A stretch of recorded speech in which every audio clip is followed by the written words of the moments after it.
KIBAKI spoke very little and did much. Most of us are learning from him. Nowadays, I only talk once a week. I'm becoming a good student of KIBAKI. Going forward, I will talk after 2 weeks, then a month, because he spoke very little and did a lot.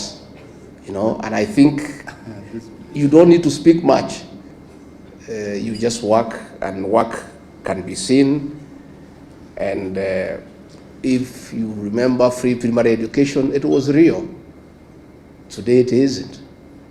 And KIBAKI didn't have to talk about it. How kuipigia debe, he did it, and it was there for everybody to see and to feel.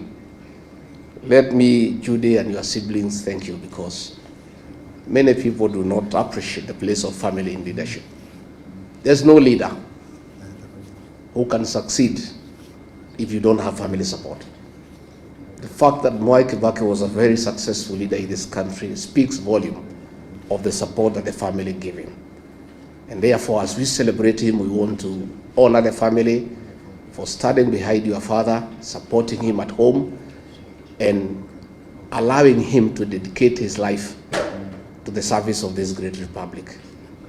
Again, we also want to honor the KIBAKI family because despite many challenges and temptations, you never allowed yourselves to be misused by entrepreneurs to spoil the name of your father and yourselves. KIBAKI is gone, but his integrity and that of his family remains up. Nobody has ever seated KIBAKI and his family in any scandal in this country.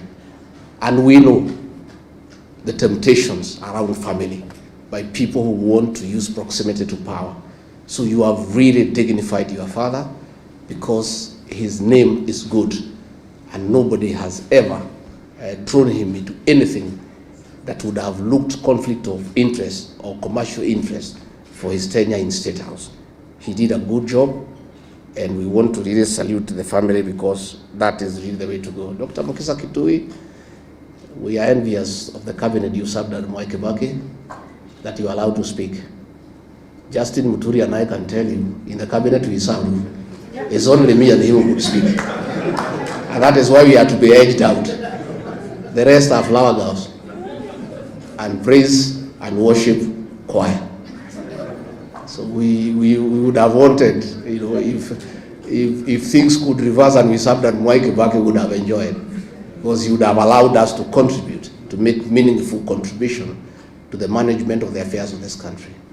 Haji, I've heard you correctly about the place of DP in Othaya, but I'm more concerned not even about DP in Othaya. I am more concerned about the quality of leadership in that constituency that was led by KIBAKI.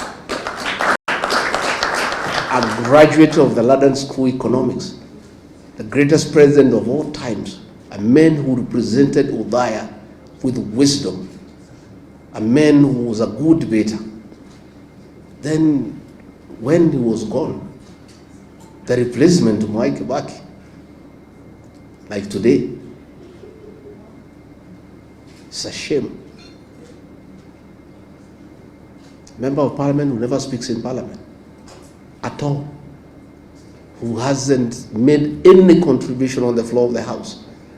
And Othaya now is a pale shadow of the Othaya under KIBAKI. Coming this general election in 2027, we shall talk to the people of Othaya to dignify the late KIBAKI by looking for a quality legislator who, even if he cannot measure up to the level of KIBAKI, can be there 60-70%. But the present situation in Othaya is embarrassing and is very demeaning to the late KIBAKI and his family.